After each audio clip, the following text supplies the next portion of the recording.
Hey everyone, Gaijin Goomba here, and welcome to another jolt of culture in video games. You know what I love so very much about this job? The fact that a single, small detail of a game can have huge, epic roots in culture. An aspect completely overlooked by the player can have some of the richest cultural inspiration than anything else in the game. And today's topic is a perfect example of this. In A Link to the Past, within the Dark World, there's a catfish at the Lake of Ill Omens that gives Link the Quake Medallion after he tosses something into the Ring of Stones. Said medallion gives Link the ability to do a screen-clearing move by invoking a powerful earthquake, as well as access to Turtle Rock. To the player, that's it. Catfish, medallion, done.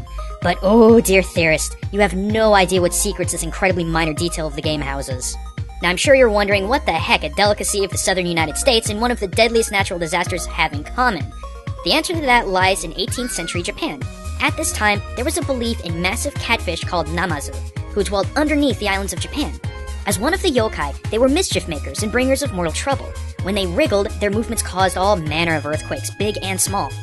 Knowing just that, looking back to Link to the Past, the connection is just so obvious. This catfish character outright gives Link the ability to make earthquakes, after causing an earthquake to get out of the water. To the average player, this may seem like an incredibly strange thing, or they may just suspend their disbelief and chalk up the earthquake-giving catfish to a natural quirk of a fantasy setting. But no, it's got purpose! And we haven't even gotten started with all of the cultural parallels. The Namazu activity caused so many problems in Japan that it became the sole duty of Kashima, also known in ancient Japan as Takemikazuchi, a god of thunder and swords, to restrain these titanic beasts and quell their rumblings. Sometimes he's depicted pinning the beast down with a sword, but the most popular ukiyo-e paintings of the 18th century shows that he uses a massive stone to keep the beast pinned down and unable to move. Should Kashima lower his guard, the Namazu will break free and cause even more earthquakes with just the slightest movement. Going back to Link to the Past, there's two incredibly small details that have huge references. The Circle of Stones and the method in which you summon the catfish character. Now most people would see the Circle of Stones as a way of telling the player that there's something very special here, but culturally speaking, this represents a prison. Kashima classically uses massive stones to imprison Namazu according to all of these 18th century ukiyo-e prints. How would this not be any different? Regardless of what the Holy Grail may have told us, rocks do not float. A complete circle of stones would have to extend all the way to the river's bottom in order for this geological formation to appear. And the catfish character comes in and out of the middle of it. It's trapped. Boom! Perfect cultural parallel. Second, you can summon the catfish character by throwing anything into the circle of stones. But what are you going to instinctively throw? Bombs? Probably not, as the player instinctively will save bombs for enemies in cracked walls. The next best thing? The thing that the map section is abundant in? Rocks. Well, they look like skulls, but they're evil parallel dimension rocks. What happens when you throw in said rock? It stirs up the catfish character and gives you the medallion if you promise to leave him alone. But what happens if you keep throwing in rocks? He attacks you with fireballs and bombs. Bearing in mind the method in which Namazu are imprisoned, doesn't it make sense from a cultural perspective that this guy would get super irritated that you keep hitting him with the very thing that keeps him bound in the first place? It's such a small detail but has a huge cultural inspiration. Lastly, the lake itself. It's called the Lake of Ill Omen, which at first glance to the player seems kind of out of place. What ill omen does it speak of? Most just continue through the game without a second thought.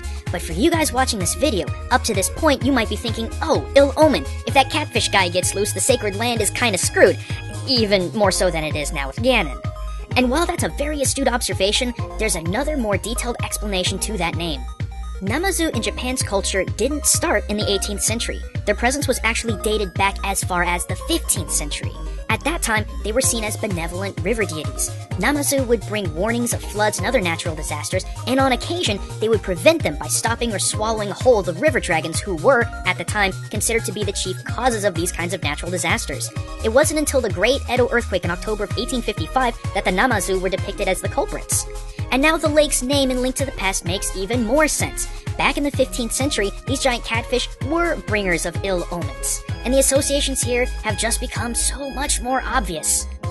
In any case, I hope this episode shows you all just how amazing even the smallest aspect of a game can be when it's compared to its cultural inspiration. I mean, I just got done spending minutes talking about a tiny, minor aspect in A Link to the Past that I'm sure that most players didn't even spend a second on. And that's what my work's all about, finding these little things and teaching about how they have such a huge cultural impact. But that's all for this episode of Culture Shock. But hey, if you want some more of my personal thoughts on the Zelda games as a whole, I did a gigantic retrospective about the entire series back in January on my channel. So if you want to weigh in on your opinion too, well, just click right here, and I'll see you on the other side.